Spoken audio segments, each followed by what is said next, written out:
हरिः ओम मंगलमूर्तये नमः। ओम गणाधिपतये नमः। यत्पादपङ्कजध्वानैः श्रुतयः तिमागता स्पन्दमाना हृदिदेशे ध्याये ब्रह्ममयं गुरुं। संस्कृतम भारतम मामुख पटल पर आज पुनः सुधी श्रोता बंधुओं का, समस्त विद्यार्थी जनों का एवं ज्योतिष जिज्ञासु सभी सज्जनों का इस आमुख पटल पर आज पुनः स्वागत है। कल यद्यपि अष्टक वर्ग पूर्ण हो गया था, जो अष्टक वर्ग नामक नवम अध्याय था उसकी कल पूर्णता हो तो गई थी, पर अभी कुछ और प्रश्न आए जिनमें प्रश्न तो नहीं, लेकिन आचार्य मनोतोष भट्टाचार्य जी ने वो बात कही है कि एकतः स्वम द्वितीयम स्थानम। स्व जो शब्द प्रयोग हो रहा है दो अर्थों में प्रायः आ रहा है। एक तो द्वितीय स्थान के लिए आता है, स्व माने धन होता है और धन द्वितीय स्थान के लिए तो होता ही है। द्वितीय भाव को स्वभाव भी कहें, धन भी। स्वमज्ञाति धनाख्यायाम पाणिनि ने भी कहा है, और स्व को यहाँ आचार्य वराहमिहिर ने जब संज्ञा प्रकरण बताया था तो उसमें कहा था कि द्वितीय स्थान को स्व भी कहेंगे। आचार्य भट्टाचार्य जी का कथन है कि एक स्थल पर तो स्व का अर्थ होता है द्वितीय स्थान, और कहीं कहीं स्व का अर्थ कर दिया गया है कि स्व माने जहाँ वो ग्रह है उस ग्रह का अपना स्थान। स्व माने निज भी होता है, अपना भी होता है। तो उन्होंने स्वयं भी कहा कि अर्थात प्रसंगेन बोधव्यम, जैसा प्रसंग रहे उस हिसाब से अर्थ कर लेना चाहिए। ठीक भी है, यही बात मैंने भी कहा था कि प्रसंगानुसार ही स्व का अर्थ कहीं दो करेंगे, धन स्थान, और कहीं अपना स्थान भी करेंगे। अब वो जैसे स्वात कहा, स्वादर्कः, तो स्वात वहाँ अपने स्थान से ही, तो यहाँ कोई प्रश्न नहीं है, उन्होंने एक प्रकार का समाधान ही किया है। दूसरा, एक आचार्य कमलाकांत पांडे जी ने कहा कि अष्टक वर्ग पर पुनः विचार दें। माने एक बार थोड़ा अष्टक वर्ग पर और कुछ चर्चा कर दी जाए, क्योंकि अष्टक वर्ग अभी पूर्ण रूपेण संतुष्टिदायक नहीं हो सका है, शायद उनका अभिप्राय यही है। तो यद्यपि ग्रंथकार का जितना अभिप्राय है वो तो मैंने कह दिया है, लेकिन फिर भी कुछ बातें, चूँकि आपके प्रश्न को आचार्य सहस्राम त्रिपाठी जी ने भी उठाया है। आचार्य जी ने कहा कि एक दिन और पूर्व में, माने 2 दिन पूर्व उन्होंने एक प्रश्न लिखा था, पर उस दिन वो स्पष्ट नहीं हो सका था प्रश्न, इसलिए बहुत स्पष्ट न होने से मैंने उसको उत्तर देने की चेष्टा की थी, पर भाव स्पष्ट न होने से वो बात रह गई थी। तो आज दोनों आचार्यों के मतों को लेकर के मैं ये बात फिर से अष्टक वर्ग पर थोड़ी चर्चा कर दे रहा हूँ। पुनः हम लोग 10वें अध्याय में आ जाते हैं। तो आचार्य सहस्राम त्रिपाठी जी ने कहा कि देखें, सूर्याष्टक वर्ग को देख लें, इसमें केवल शुक्र से एकादश स्थान में, माने जब सूर्याष्टक वर्ग बनाते हैं तो जितने अन्य ग्रह हैं शुक्र को तो 11वें स्थान में रेखा प्राप्त होती, शुभ रेखा। अकेला शुक्र जो है जिसको 11वें स्थान में शुभ रेखा प्राप्त नहीं हुई। तो आचार्य जी का कहना है कि अगर ये बात है तो क्या मान लिया जाए कि सूर्य के लग्न से क्या शुक्र का गोचर 11वें स्थान में शुभ नहीं होता? एक बात तो ये कहा उन्होंने।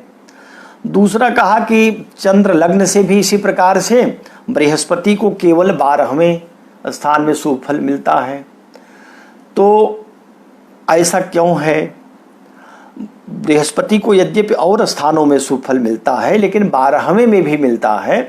तो आचार्य जी का प्रश्न है कि ऐसा क्यों, क्या चंद्रमा से 12वें बृहस्पति शुभ हो जाता है क्या? ये उनका प्रश्न है त्रिपाठी जी का।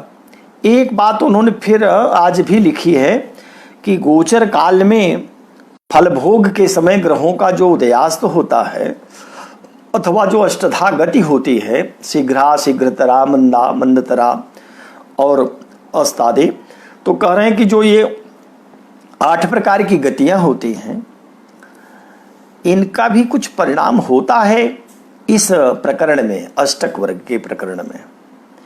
यदि ऐसा है तो जानने की जिज्ञासा है। उन्होंने कहा कि यद्यपि आपका जो व्याख्यान है व्यापक है, केवल ग्रंथ तक सीमित नहीं है, तो जब ग्रंथ तक सीमित होता तो शायद प्रश्न न करता। चूंकि व्यापक चर्चा हो रही है इसीलिए जो मेरे मनोगत भाव हैं उसको मैंने पूछा है, कहा है।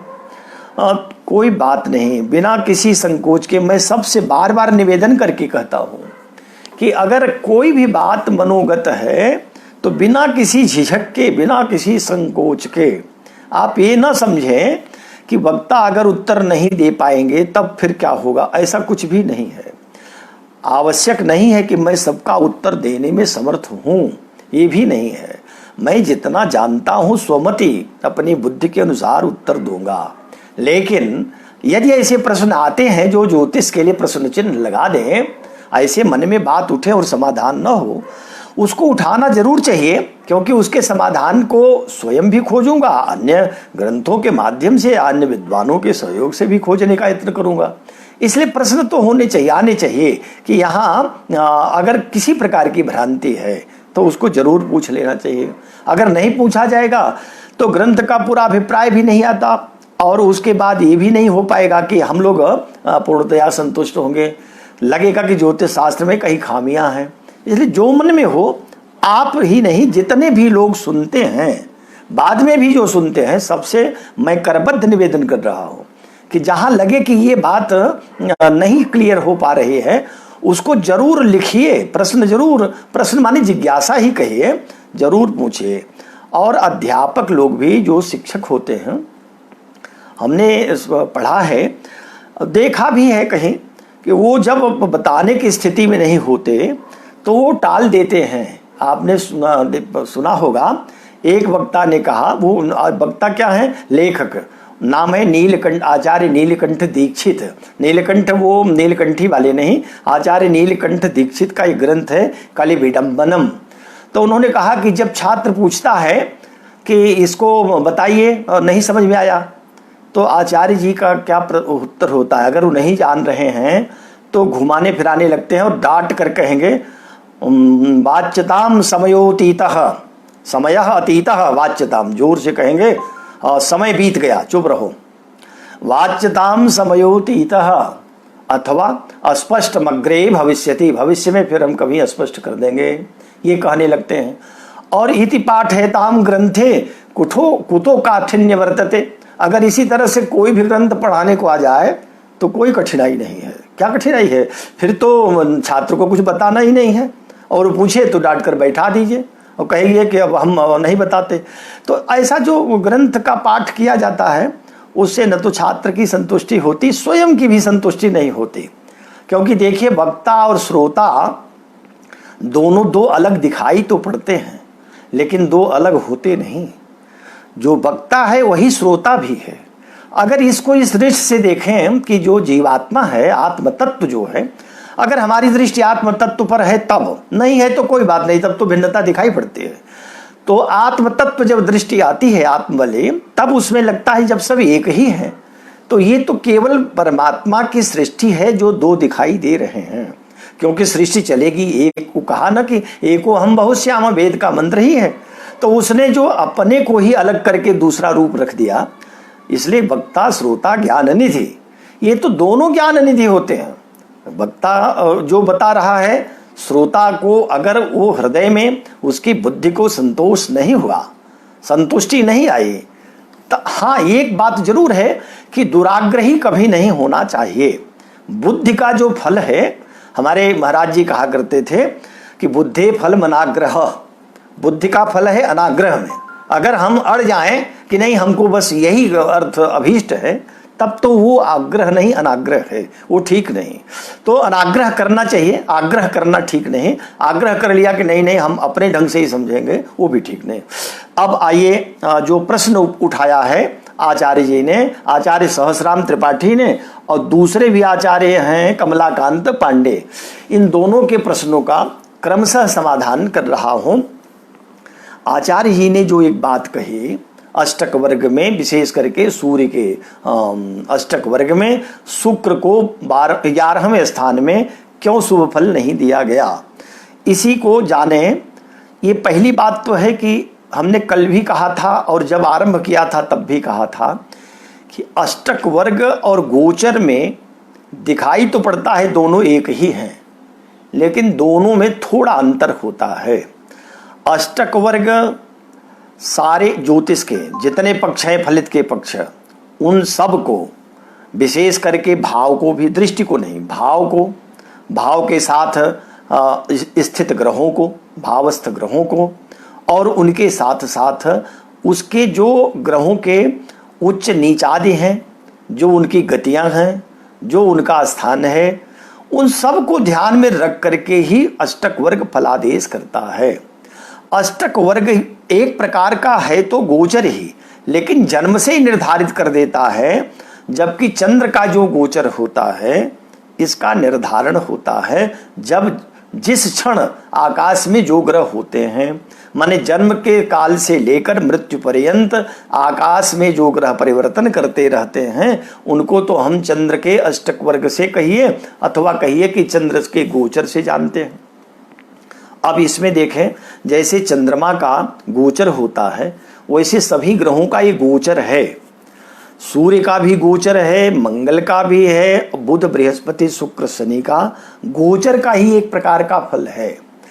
वहां केवल एक ग्रह का कैसी स्थिति में रहेगा चंद्र गोचर से बताते हैं। अष्टक वर्ग में सभी ग्रहों का हम समुदाय कर लेते हैं, शोधन करते हैं, त्रिकोण शोधन करते हैं, और उसके साथ साथ एकाधिपत्य शोधन करते हैं, समुदायाष्टक बनाते हैं।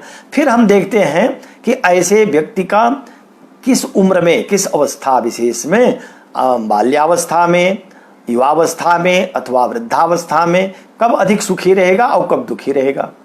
हम ये भी विचार कर लेते हैं कि किस दिशा में अपने जन्म भूमि से किधर इसको लाभ मिलेगा, ये भी जान लेते हैं केवल अष्टक वर्ग से। तो जब हम ये देखते हैं कि सूर्यादि ग्रहों से अन्य ग्रहों को विचार करते हैं, एक बात आचार्य सहस्राम त्रिपाठी जी ध्यान देंगे कि चंद्रमा का जो हम गोचर देखते हैं वो इस अगर अष्टक वर्ग में देखें जहां चंद्रमा का अष्टक वर्ग बताया गया, तो जितने ग्रहों को चंद्रमा से बताया, स्वयं चंद्रमा का भी, चंद्रमा से सूर्य, मंगल, बुध बृहस्पति शुक्र शनि, ये सभी क्या होगा कि जिन स्थानों में चंद्रमा का गोचर होता है उस गोचर में जो ग्रह शुभ होते हैं, जैसे सूर्य को लें तो चंद्रमा से गोचर जब देखें चंद्र कुंडली से तो सूर्य तीसरे, छठे, 10वें, 11वें शुभ रहेगा। अब हम जब देखेंगे चंद्रमा का अष्टक वर्ग तो इसमें सूर्य को 3, 6, 10, 11 जहां सूर्य का अष्टक वर्ग रहेगा उससे 3, 6, 10, 11 में ही चंद्रमा को शुभ रेखा प्राप्त होगी। यही बात मंगल के अष्टक वर्ग में चंद्रमा को बस इन्हीं स्थानों में मंगल होता है 3, 6, 11, यही शनि 3, 6, 11। तो अब देखेंगे तो शनि को भी और मंगल को भी चंद्रमा के अष्टक वर्ग में 3, 6, 11 में ही शुभ स्थान प्राप्त होगा। बुध का देखें तो गोचर से जब हम चंद्र कुंडली से गोचर विचार करते हैं तो उस समय चंद्रमा को बुध से दूसरा स्थान, चौथा स्थान, छठा स्थान, 8वां स्थान, 9वां और 11वां स्थान शुभ होता है। इतने स्थान में ही बुध को शुभ रेखा प्राप्त होगी चंद्र अष्टक वर्ग में। और यही बृहस्पति में देखें तो बृहस्पति का जो गोचर होता है वो होता है चंद्रमा से, चंद्र कुंडली से बृहस्पति दूसरे, और दूसरे तो तब शुभ होता है जब वह शुक्ल पक्ष भी रहे। तो शुक्ल पक्ष कृष्ण पक्ष को वहां अलग नहीं किया, तो वो कहते हैं कि बृहस्पति शुभ होगा 5वें, 7वें, 9वें और 11वें और तीसरे। तो बृहस्पति को इन्हीं स्थानों में शुभ रेखा प्राप्त होगी। और यही स्थिति है चंद्र कुंडली में। जब बनाएंगे हम चंद्र का अष्टक वर्ग, तो बृहस्पति को सिर्फ इतने ही स्थानों में 5 और 9 बृहस्पति शुभ होता है जब शुक्ल पक्ष होता है, सुबह द्विकोणे शुभदे सिते चंद्रमा होता है। तो बृहस्पति 2, 5, 7, 9 और 11 इन 5 स्थानों में शुभ होगा और चंद्र अष्टक वर्ग में बृहस्पति को इतने में ही शुभ रेखा प्राप्त होगी। होता ये है, सबके लिए ये नियम लागू हो जाएगा कि जो ग्रह जैसे हम विचार करें। अब जैसे आज ही ना देखें कि ग्रहण सूर्य ग्रहण हुआ, अब सूर्य ग्रहण में हमको जानना है कि किस राशि के लिए क्या फल हुआ। तो सूर्य ग्रहण हुआ मिथुन राशि में।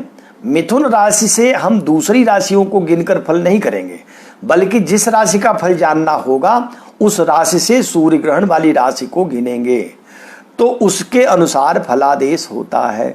यही गोचर की भी स्थिति जब सूर्यादि ग्रहों का गोचर होता है। तो अब देखें, प्राचीन जो ग्रंथ हैं, वर्तमान के ग्रंथों में तो मैंने कम देखा, वैसे कहीं कहीं जातकाभरण ग्रंथ में उल्लेख आया, लेकिन एक प्राचीन ग्रंथ है यवन जातकम। 2 ग्रंथ हैं, यवन जातकम और वृद्ध यवन जातकम। एक यवन जातकम ग्रंथ है स्फुजित ध्वज का। स्फुजित ध्वज ने यवन जातकम लिखा था और उनके बहुत बाद, लगभग 400-500 वर्षों बाद, एक वृद्ध यवन जातकम लिखा मीनराज ने। ईस्वी सन से लगभग 400-500 वर्ष पहले स्फुजित ध्वज का यवन जातकम प्रकाशित हुआ था और वह कालांतर में लुप्त हो गया था। उस ग्रंथ को कभी बाद में लगभग 150 वर्ष पूर्व तक, 100-150 वर्ष पूर्व में, अमेरिका के ज्योतिषी विद्वान पिंगरी ने अंग्रेजी में कुछ कमेंट्री लिखी थी। वो ग्रंथ हमको हमारे एक बुजुर्ग ज्योतिषी ने दिया और वह बहुत जीर्ण शीर्ण अवस्था में, उसको मैंने पहले संपादन किया श्लोक सहित, फिर उसका अर्थ किया हिंदी में अनुवाद, और वह अंग्रेजी कमेंट्री जो पिंगरी की है आज वो प्रकाशित है चौखंबा संस्कृत भवन से। उसमें 79 अध्याय कुल हैं, जिसमें गोचर हर ग्रहों का कहा गया। जैसे चंद्रमा का गोचर होता है वैसे सूर्यादि ग्रहों का गोचर भी कहा गया, सभी ग्रहों का कहा गया है। और सभी ग्रहों से किस ग्रह से कौन ग्रह किस स्थान में गुजरेगा तो क्या फल होगा। तो जब हम देखेंगे सूर्य का फल, तो अन्य ग्रहों से गोचर में सूर्य जब 11 में होगा तब तो शुभ फल करेगा। इसका मतलब यह है कि वह ग्रह सूर्य से तीसरे हो जाए, तब सूर्य का अष्टक वर्ग बनेगा। तो सूर्य से 11वें अगर ग्रह देखेंगे तो वहां आया है उसी यवन जातकम में, उन्होंने कहा कि स्थाने गुरु जीवाद व्याष्टा केंद्र तृतीय स्त्री कलह प्रदोरक। अर्क माने सूर्य से तृतीय ग्रह जब तीसरे शुक्र आवेगा तो स्त्री कलह कराएगा, इसलिए शुभ नहीं रहेगा, पत्नी से विवाद होगा। अतएव या तीसरा जो हुआ ना, माने शुक्र तीसरे हुआ, तो इसका अर्थ है कि जब सूर्य के अष्टक वर्ग में 11वें जाएगा शुक्र तो उसको शुभ रेखा नहीं होगी। अगर शुभ रेखा दे देंगे तो पत्नी से उसका विवाद रहेगा। इसी कारण से उन आचार्यों के मतों को ध्यान में रख करके आचार्य वराहमिहिर ने ये रेखाओं को प्रदान किया, शुभ रेखाओं को। और केवल वराहमिहिर ने नहीं, यवन जातकम में भी, बादरायण में भी, और बाद के जो वराहमिहिर से पूर्वाचार्य हैं मांडव्यादि, वहाँ भी यही बात आई है। और यही बात जो आपने कहा कि 12वें में बृहस्पति चंद्रमा से उसको जो शुभ मिल रहा है रेखा, तो ये बात वहाँ आई है कि जब दूसरे माने जब 12वें हो तो इसका अर्थ है दूसरे। तो स्थाने गुरुर ज्ञान धन प्रसिद्धि कुर्यात शशि मान धनम द्वितीय, तो मान धन की प्राप्ति होती है दूसरे, अतएव 12वें बृहस्पति को शुभ रेखा प्राप्त होगी। ये कारण है जो यहाँ नहीं दिया गया, वो खूब सोच समझ करके हमारे आचार्यों ने इस पर चिंतन किया और तब जाकर के एक एक रेखा नियत की गई है। अच्छा, अब आपने एक बात और पूछ लिया था, कि जो ये अष्टधा गति है अथवा जो एक उच्चादि ग्रह होते हैं अथवा अस्त नीचादि होते हैं, इन सब का भी विचार इसमें किया जाएगा। इन सब का विचार इसलिए किया जाएगा कि इसके आधार पर भावफल भी निर्धारित हो जाते हैं। जब हम सर्वाष्टक वर्ग बनाते हैं समुदायाष्टक, तो समुदायाष्टक में 12 जो राशियां हैं, प्रत्येक राशियों में शुभ रेखा प्राप्त हुई है। उन प्रत्येक राशियों के प्रत्येक ग्रहों का, माने जो 7 ग्रह हैं लग्न सहित, 7 ग्रहों का एक एक शुभ रेखा हम एक राशि में दे लेंगे कि प्रत्येक राशि को कितनी शुभ रेखा मिली, उसको जोड़ लेंगे। ऐसा कर लेने से जो शुभ रेखा प्राप्त हो गई है उसके हिसाब से कल मैंने चर्चा में कहा था कि यदि 20 से कम है तो वह भावफल कमजोर हो जाएगा। इसी संदर्भ में एक बात बता दें कि देखी गई कुंडली का फलादेश है, इसलिए बता रहा हूँ। एक जैसे मेष लग्न की 2 जातकों की कुंडली है और दोनों के वृष में ही शुक्र पड़ा हुआ है। शुक्र द्वितीय से है, अपने घर का होकर बैठा है और दोनों की कुंडलियों में लगभग अंश समान ही है, लेकिन एक व्यक्ति निर्धन हो गया है, दूसरा धनाढ्य है। यहाँ थोड़ा फर्क दृष्टि आदि का तो आ रहा है, लेकिन शेष चीजें सब समान है। अब ऐसी स्थिति में कैसे निर्णय किया जाए कि आखिर में शुक्र स्वग्रही होकर के एक को निर्धन कर रहा है, एक को धनाढ्य बना रहा है। तब जब सूक्ष्मता से विचार किया गया तो अष्टक वर्ग में एक को 20 से भी कम कुल 14 रेखाएं 15 रेखाएं प्राप्त हैं, वो निर्धन है, और दूसरे को उसी राशि में वृष में कुल जो है रेखा प्राप्त हुई 32 रेखा, इसलिए वो अत्यंत धनाढ्य हो गया है। तो ये जो स्थिति होती है जब हम समुदायाष्टक वर्ग बनाते हैं तो उसके अनुसार प्रत्येक भाव का फल निकालते हैं कि इस भाव में कमजोर पड़ेगा, इसमें ये बलवान पड़ेगा, और उसी अनुसार फिर ये भी देखते हैं कि क्या अमुख ग्रह जिसका विचार कर रहे हैं वह बलवान है कि नहीं। ये बात तो बराहमिहिर के उसी श्लोक से, जो अंतिम श्लोक था, उन्होंने स्वयं कहा था कि ये इत निगदित इष्टम, इति निगदित मिष्टम, श्लोक खोल लेता हूँ, ये है इत निगदित मिष्टम नेष्ट मन्यत विशेषात, और अधिक फल विपाकम जन्मभात तत्र दद्युः, यही कह दिया उपचय गृह मित्र सोच गई पुष्ट मिष्टम। क्या है, उपचय स्थान में अगर ग्रह चला गया है, अपने घर का है, अपने मित्र का है, अपने उच्च का है, अपने वर्ग का है, तो उसका फल और पुष्ट हो जाएगा। वही ग्रह अच्छे भाव में है, भावेश भी अच्छा है, वहाँ रेखा कम है, लेकिन वो अपचय में है और शत्रु घर में है अथवा उच्चादि का नहीं नीचादि का है, तो फल भी अनिष्ट रहेगा। लेकिन अगर उच्चादि गृहों में स्थित उस ग्रह का की रेखा कम प्राप्त है तब फल न्यून हो जाएगा, फल कमजोर रहेगा। ये इसकी चर्चा वहाँ कर लिया था। अब मैं कह रहा था कि 20 से कम रेखा भाव के हैं तो स्वाभाविक है कि निंद्य फल है, और 20 से 25 के बीच का है ऊपर, और 25 तक तो फल ठीक है, 25 से 30 तक मध्यम, 30 के ऊपर यदि हो रहा है तो श्रेष्ठ फल मान लेते हैं। कुल रेखाएं सब ग्रहों की तय कर दी गई हैं, ये नहीं है कि उसमें हम जब जोड़ेंगे तो कुछ अधिक या कम होगा। जैसे सूर्याष्टक में 48 रेखा होगी, चंद्राष्टक में 49 है, भौमाष्टक में भी 39 है, जो भौम को मिलता है वही शनि को मिलता है, बुध में 54 है। तो सब रेखाओं जितने मिली अंक है, एक प्रकार से अंक ज्योतिष ही है, और इसको जितना अंक ज्योतिष का सटीक फल होता है, हमने देखा है कि अष्टक वर्ग को अगर ठीक ठीक घटाया जाए तो इसका भी फल बड़ा सटीक आता है। इसको आप बिल्कुल सच्चाई के, सत्यता के बिल्कुल नज़दीक प्राप्त करेंगे। तो इन ग्रहों के उसको जोड़ लेना चाहिए। अब क्या करें, अब देखें कि हम किस दिशा में हमको, या जातक को, अपना क्या जातक को ही देखें कि जातक को किस दिशा में ज़्यादा लाभ होगा, कहाँ कम होगा, कहाँ मध्यम आदि रहेगा। तो इसको इसी क्रम में बनावे, मेष और सिंह और धनु, मेष सिंह धनु, ये त्रिकोण बन गए। ऐसे वृष और कन्या मकर। इसको पूर्वादि दिशाओं के क्रम से जैसे चंद्रमा को कहा था ना, उस क्रम से देख लें। मेषे च सिंहे धन पूर्व भागे, वृषे च कन्या मकरे च याम्ये, युग्मे तुलायाम च घटे प्रतीक्षाम, करका निमीले दिशचोतर श्याम। तो 4 दिशा बन गई। पूर्व दिशा हो गई मेष सिंह और धनु, और दक्षिण दिशा हो गई वृष कन्या और मकर, और मिथुन कुंभ, और उसके बाद तुला, ये हो गई पश्चिम। फिर कर्क, वृश्चिक और मीन उत्तर। इन राशियों का अलग अलग करके सबकी रेखा संख्या जोड़ लीजिए।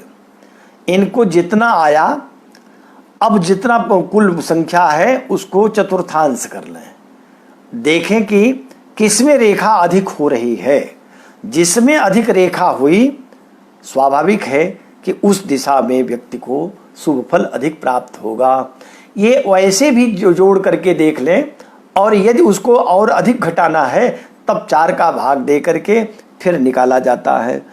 अब सर्वाष्टक वर्ग, ये अवस्था भी कैसे देखते हैं, तो मीन राशि से लेकर के 4 राशियों का 3 क्रम बनाए। एक बाल्यावस्था, एक युवावस्था, एक वृद्धावस्था। तो बाल्यावस्था में मीन राशि से लेकर के मीन मेष वृष मिथुन तक गिने।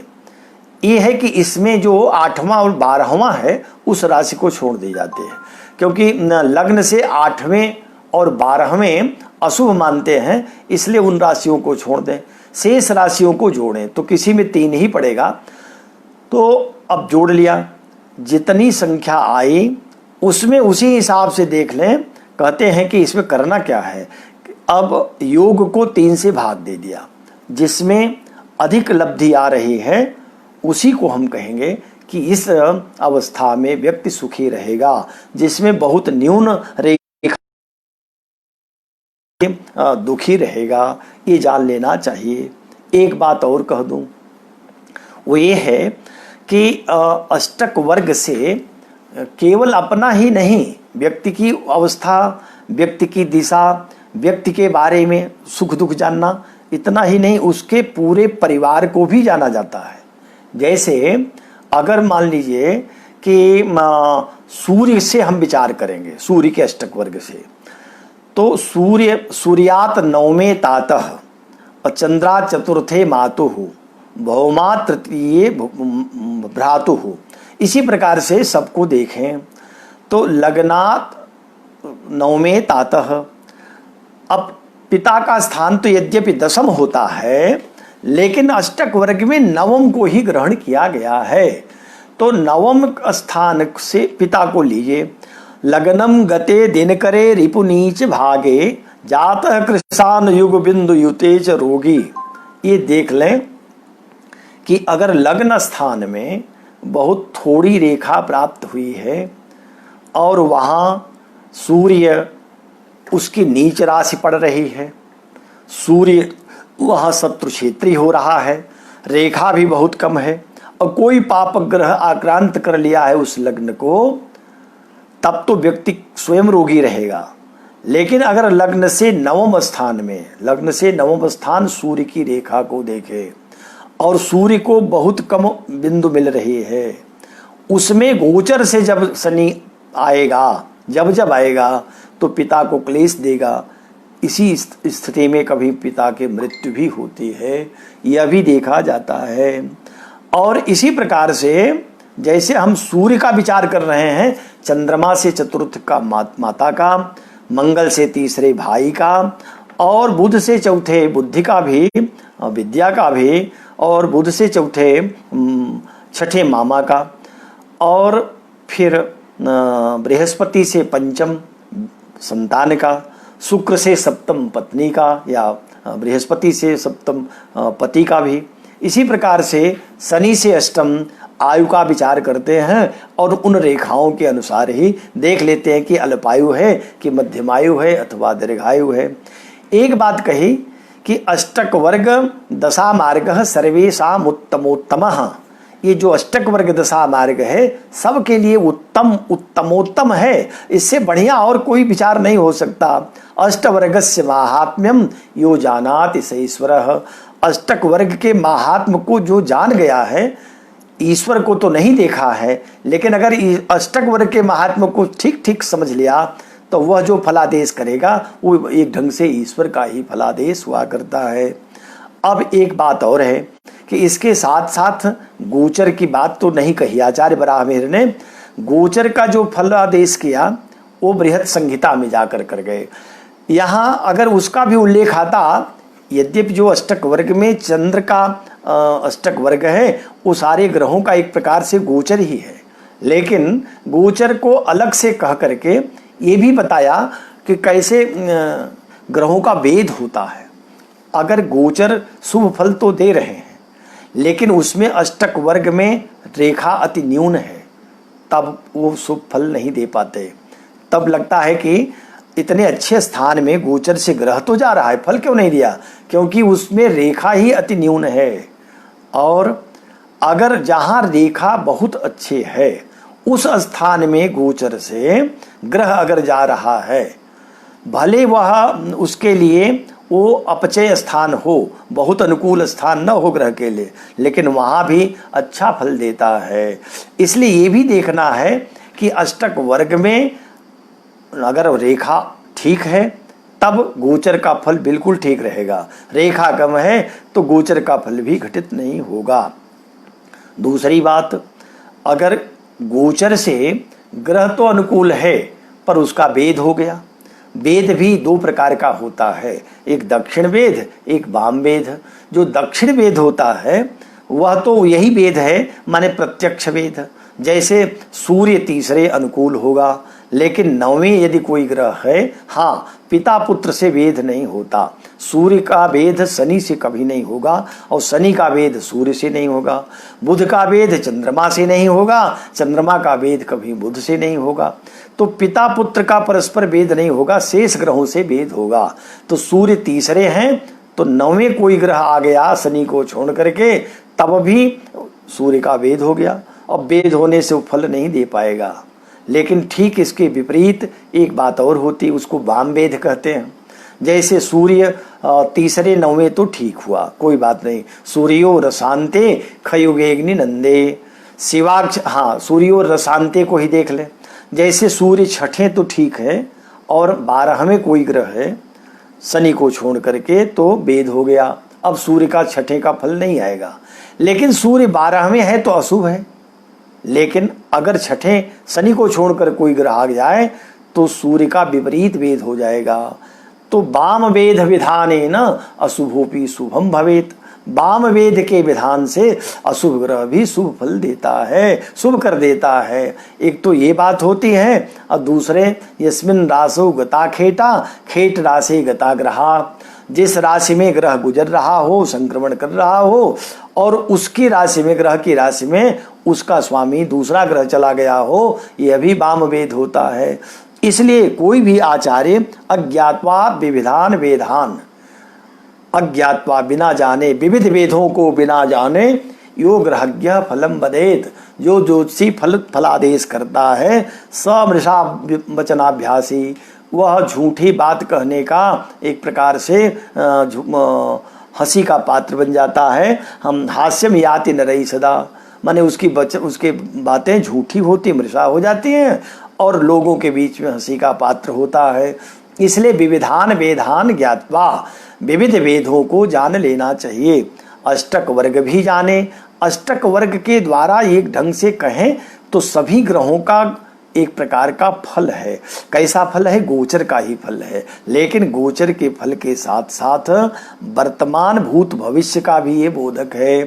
तो जो अष्टक वर्ग में वराहमिहिर ने जितना कहा, लग्न को नहीं कहा, ये बात आज भी दक्षिण भारतीय लोग उतना ही मानते हैं जो वराहमिहिर का मत है।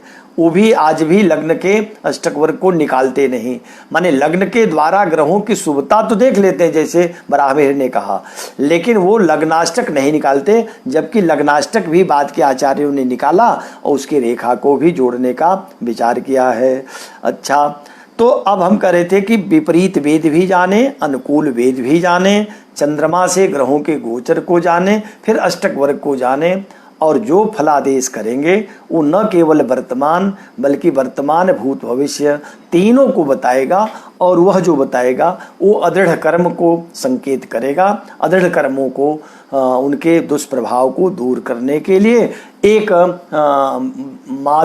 विद्या माधव ने कहा कि इसके लिए उपाय यही है कि ये ग्रह अगर प्रतिकूल चल रहे हों तब उसमें देव ब्राह्मण वंदनात् सुचिरवः श्रेयस कथा करणात् और होमादध्वर दर्शनात्, होम करे, अध्वर यज्ञ करे और पुराणों का श्रवण करे, सुंदर कथाओं को सुने, देव ब्राह्मण वंदन करे, तो ऐसा करता रहेगा तो नो कुर्वन्ति कदाचि देव पुरुषस्यैव ग्रहापीडनम, तब ग्रहों की जो पीड़ा है वो नहीं होगी, ग्रह कभी उसको पीड़ित नहीं करेंगे। अस्तु, आज अष्टक वर्ग पर कुछ विशेष चर्चा हो गई, कोई बात नहीं है, इतने पर भी अभी हो सकता है मन न भरा हो सकता है बहुत सारी चीजें अभी भी रह जाती हैं, लेकिन प्रश्न जो किया था आचार्यों ने उसके हिसाब से मैंने अपनी बात कही है। अगर कोई बात और छूट रही होगी बिना किसी संकोच के आप पुनः पूछेंगे, फिर देखा जाएगा।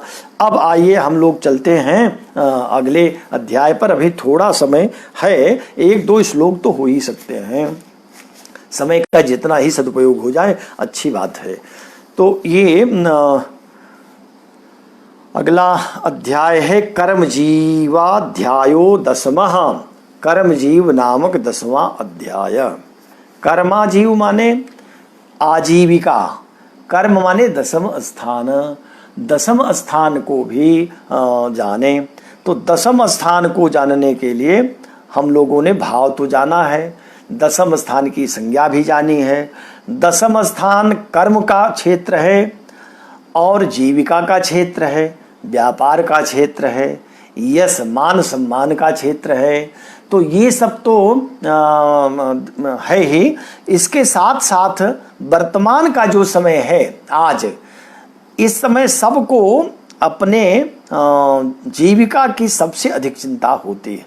यद्यपि ये सर्वकाल में रही है, और जो अपने जीवन में धन का प्रबंध नहीं कर सका, आचार्य चरक ने यहाँ तक कह दिया कि स पापीयात पापियो भवति, वह पाप से भी अधिक पाप, माने उसका पूर्व जन्म का पाप ही इकट्ठा है, जिस कारण से उसने उपकरण अपने सामग्री माने किसके लिए, धन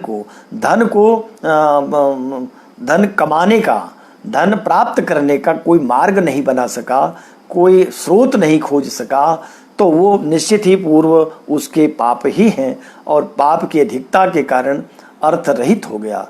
क्योंकि बिना अर्थ के अब धर्म भी संभव नहीं है, काम भी संभव नहीं है, और ये सब नहीं हुए तो फिर मोक्ष की कल्पना तो बड़ी बात दूर की बात हुई। क्योंकि बुभुक्षितः किम न करोति पापम, जो भूखा होता है वो क्या क्या पाप नहीं कर देता, भूखा व्यक्ति तो उससे निश्चित ही अपराध हो जाते हैं। और भूखा हो उसको चाहे हम ज्योतिष सुनाएं, चाहे व्याकरण सुनाएं, चाहे काव्य का रस पिलाएं, वो कुछ नहीं, उसको क्या समझ में आएगा। तो इसलिए बुभुक्षितः व्याकरणम न भुज्यते, भूखा व्यक्ति व्याकरण खाएगा नहीं, व्याकरण से पेट भरने वाला नहीं है। और न पिपासितः काव्य रसम न पीयते, प्यासा व्यक्ति उसको हम कहें कि आओ आओ बढ़िया हम आज काव्य का रस पिलाएंगे आपको, और रस क्या है, रसो वैसा, रस की खूब विवेचना कर दे। अरे जो प्यासा है, तड़प रहा है, उसको तो पानी चाहिए। पिपासितः काव्य रसम न पीयते और न छंदसा केनचित् उद्धृतं कुलम, अगर हम कहें कि हम मंत्र जब करेंगे तुम चिंता न करो, तुम्हारे कुल में दूषण है, दोष है, तो उस कुल का उद्धार कर दूंगा, ऐसा भी नहीं हो सकता। न छंदसा, मंत्र के द्वारा, न केनचित् उद्धृतं कुलम, तब क्या करना चाहिए, हिरण्यमेवार्जय निष्फला कला। हे मित्र, हिरण्यमेवार्जय निष्फला कला, केवल हिरण्य का अर्जन करो। हिरण्य माने सोना नहीं, हिरण्य का अर्थ सोना तो है ही, हिरण्य माने धन अर्जन करो, बाकी सारी कलाएं निष्फल हैं। तो ऐसा भी धन अर्जन नहीं करना है कि किसी की जेब काट करके धन लाना है। अरे अर्जन ऐसा करना है कि परिश्रम से धन ले आवे, और वही सार्थक है। और यदि किसी को सताकर धन लाया तो वह धन तो धन नहीं है, वो अर्थ नहीं, वो तो अनर्थ है, वो तो व्यर्थ है। इसलिए अर्थ को अब यहीं छोड़िए। हम लोगों को आज का जो ये जिस विषय को आरंभ करने चल रहे हैं ये बहुत महत्वपूर्ण है। वर्तमान युग में तो है ही, सब युगों में रहा है। अर्थ आवश्यक है, लेकिन किस मार्ग से अर्थ आएगा, क्योंकि जीवन यात्रा में अर्थ की सतत आवश्यकता है। तब आचार्य वराहमिहिर ने 10वें अध्याय में ही उस कर्म पक्ष को, जीविका पक्ष को उठाया। ये ऐसा ही क्रमशः अभी तक जो अध्याय आए। और एक बात और कह दें कि ये जो 10वां अध्याय है, कुछ लोगों ने बृहद जातकम के 10 अध्याय को ही टीका में अपने विषय बनाया। वो कहते हैं कि ये 10अध्यायी है। जैसे रुद्राष्टाध्यायी होती है, यजुर्वेद के 8 अध्याय भगवान शंकर की पूजा में प्रयोग किए जाते हैं। तो रुद्राष्टाध्यायी के पाठ से या उसके द्वारा अभिषेक करने से अथवा हवन आदि करने से जैसे मंगल होता है। अथवा पाणिनि की अष्टाध्यायी है। सारे सूत्र जो लगभग 4000 सूत्र हैं, पाणिनि ने अष्टाध्यायी में लिख दिया। तो अष्टाध्यायी के पाठ से भी ग्रह बाधा भी दूर होती है, ये भी कहा है। ये कहा कि देखिए, अगर किसी को पितरों का श्राप लग गया हो, पितृभ्याम अभिशप्तो वा, अभीतो वा राजदंड से भय हो गया हो, और ग्रहाणाम पीड़ितो वापी, ग्रहों से पीड़ा हो, तो कुर्याद व्याकरणे श्रमम, तो व्याकरण में श्रम करे। तो अष्टाध्यायी के पाठ से जैसे अमंगल का नाश होता है, होता ही है, क्योंकि भगवान विश्वनाथ के, शंकर जी की कृपा से डमरू की ध्वनि आई है ना, तो उस डमरू की ध्वनि से सारे शब्द निष्पन्न हुए, अक्षर आए, और अक्षरामनाय वो एक प्रकार से वेद मंत्र ही बन गया। एनाक्षर समामनाय मधिगम्य महेश्वरात् आदौ कृष्णम व्याकरणम प्रोक्तम तस्मै पाणिनये नमः। तो जैसे अष्टाध्यायी पाणिनि की है, जैसे वेद की रुद्राष्टाध्यायी है, इनके पठन से, इनके मनन से जैसे कल्याण होता है, वैसे बृहद जातक की 10अध्यायी के ही पारायण कर लेने से, 10अध्यायी को ठीक ठीक हृदयंगम कर लेने से ज्योतिष का बोध हो जाता है, ज्योतिष का ज्ञान तो होता है, अर्थ धर्म काम भी सध जाते हैं, आदि आदि। तो आइए हम लोग कर्म जीवाध्याय के प्रथम श्लोक को देखते हैं। इसमें कहा आचार्य ने, अर्थाप्ति पितृ पितृ पत्नी शत्रु मित्र भ्रातृ स्त्री भृतक जना दिवाकराद्ययी होरेन्दोर दशम गतेर विकल्पनीया भेन्द्वरकास्पद पतिगांस नाथ वृत्या। अर्थ करेंगे, अर्थाप्ति ही धन की प्राप्ति होती है। कहाँ से होगी? पितृ, पिता से होती है। पुनः पितृपत्नी, पिता की पत्नी से होती। पिता की पत्नी माने सीधे माता कहते। अब श्लोक बनाने में, श्लोक छंद रचना में जैसी आवश्यकता पड़ती है वैसे कह देते हैं। एक और ग्रंथ है, एक टीका जो उनका अपने अयंगर जी का है, उन्होंने कहा कि अर्थाप्ति पितृ जननी सपत्न मित्र, अर्थाप्ति पितृ जननी सपत्न मित्र।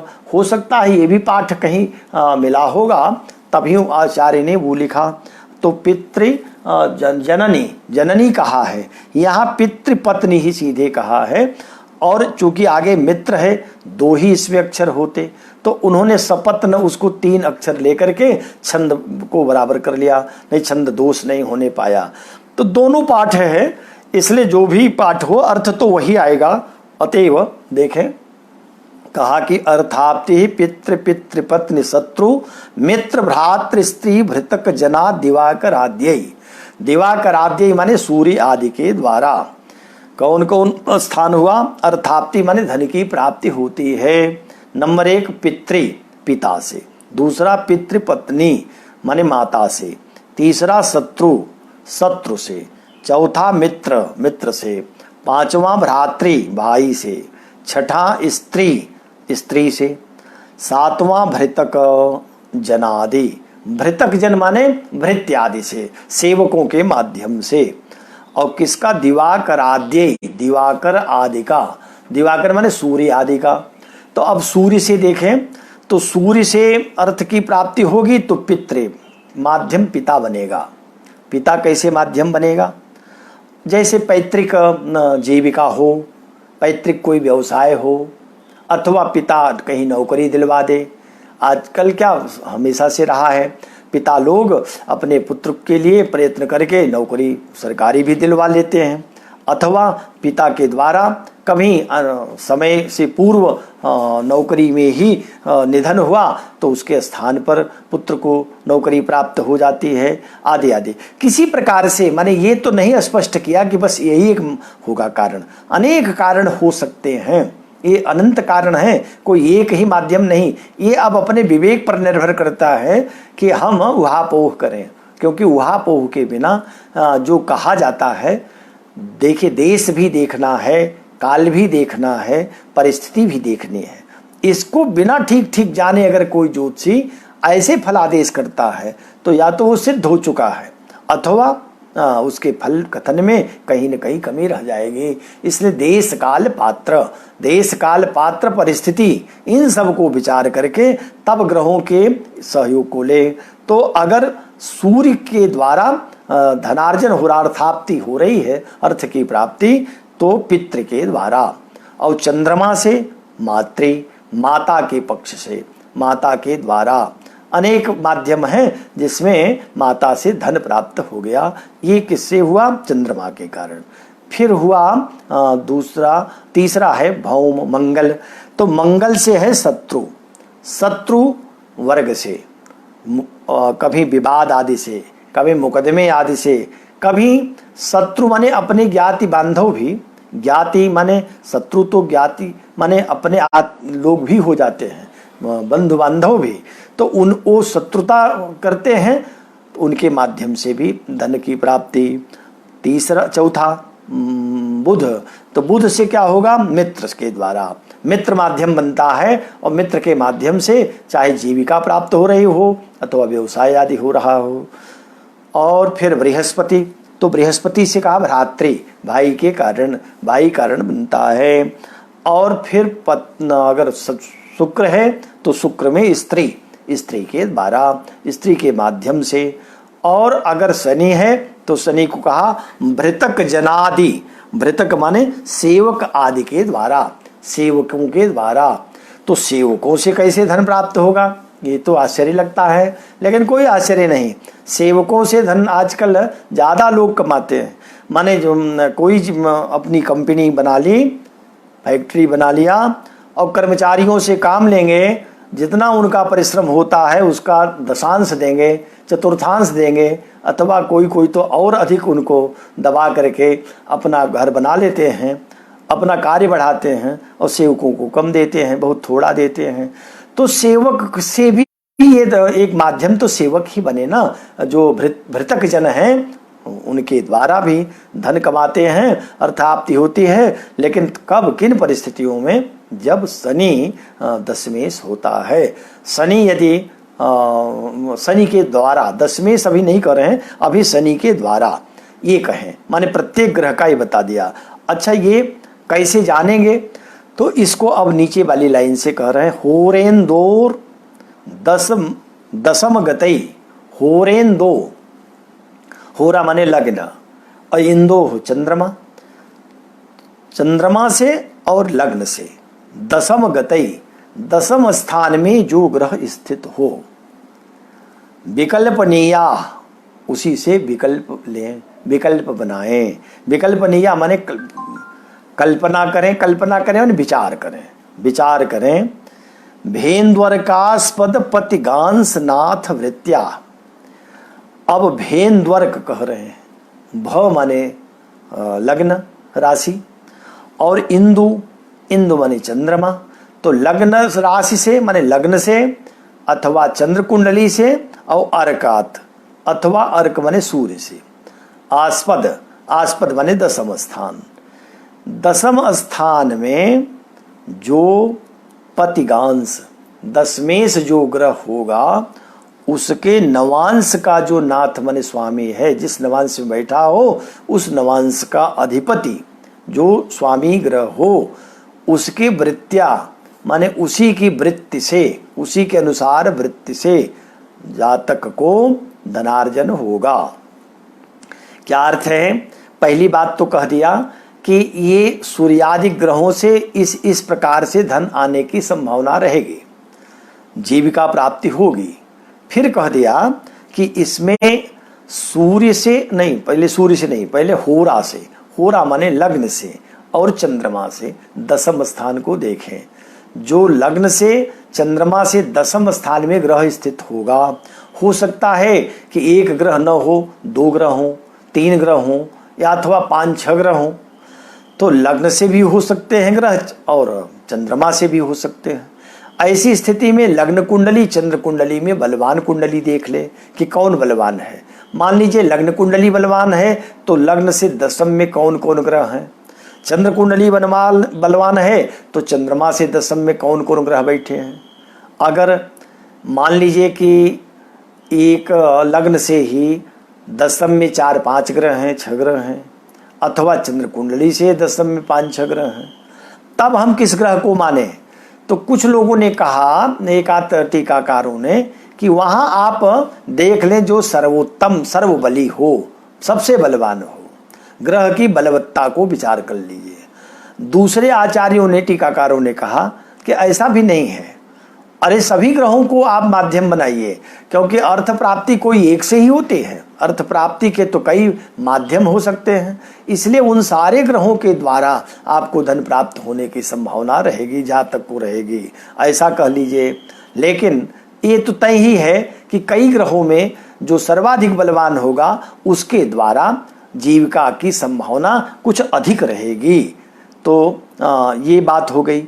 अब इसमें फिर प्रश्न आया कि यदि लग्न और चंद्रमा से दसम में कोई ग्रह ही न हो, ऐसा भी होता है कि सब में ग्रह कहाँ बैठते हैं, तो मान लीजिए दसम में कोई ग्रह नहीं है, तब क्या करें?